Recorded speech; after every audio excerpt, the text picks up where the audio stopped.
नाज़रीन कराम, जब हम खांसी के इलाज की बात करते हैं तो उससे सबसे अहम चीज़ ये है कि आप उसकी तशख़ीस की जाए। हमारे यहाँ रवाज है कि मुख्तलिफ़ किस्म के कफ़ सिरप्स हम इस्तेमाल करते हैं। आपसे मेरी यही गुजारिश है कि आप खांसी के शरबत इस्तेमाल ना करें जब तक कि उसका सही तरह से तशख़ीस ना हो जाए। तो आप ट्रीटमेंट में एक जनरल मेजर्स होते हैं, जैसे अगर आप स्मोकर्स हैं तो आपको स्मोकिंग बंद कर देनी चाहिए। अगर आपको खांसी किसी दवा की वजह से हो रही है, जैसे ब्लड प्रेशर की दवा है, तो अपने डॉक्टर से मशवरा करके उस दवा को आप तब्दील करें।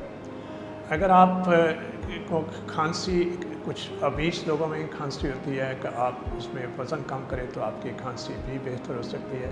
कुछ ऑक्यूपेशन है, कुछ प्रोफेशन है जहाँ से आपको ट्रिगर्स होती हैं, अगर मुमकिन हो तो उनसे भी आप अवॉइड करें तो उससे भी आपकी खांसी कम हो सकती है। हाइड्रेशन आप बेहतर रखें तो वो खांसी में वो हेल्प करती हैं, उसके से भी आपकी खांसी में मदद मिलेगी।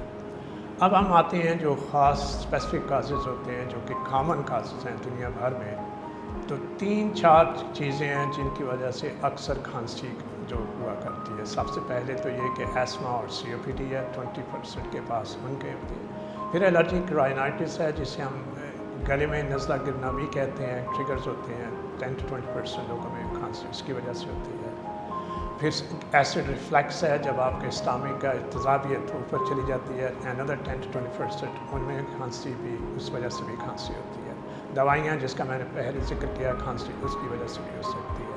फिर डिफरेंट ऑक्यूपेशंस हैं जिनकी वजह से खांसी होती है। फिर कुछ लंग्स की बीमारियाँ हैं जिसमें पल्मोनरी फाइब्रोसिस वगैरह भी होता है, उसका जो हार्ट फेलियर भी होता है। तो ये सब चीज़ें जो हैं ये आपके डॉक्टर के मशवरे के बाद इनकी तशख़ीस की जाए और जिस वजह से खांसी होती है उसका इलाज किया जाए, ना कि सिर्फ खांसी के शरबत इस्तेमाल किए जाए।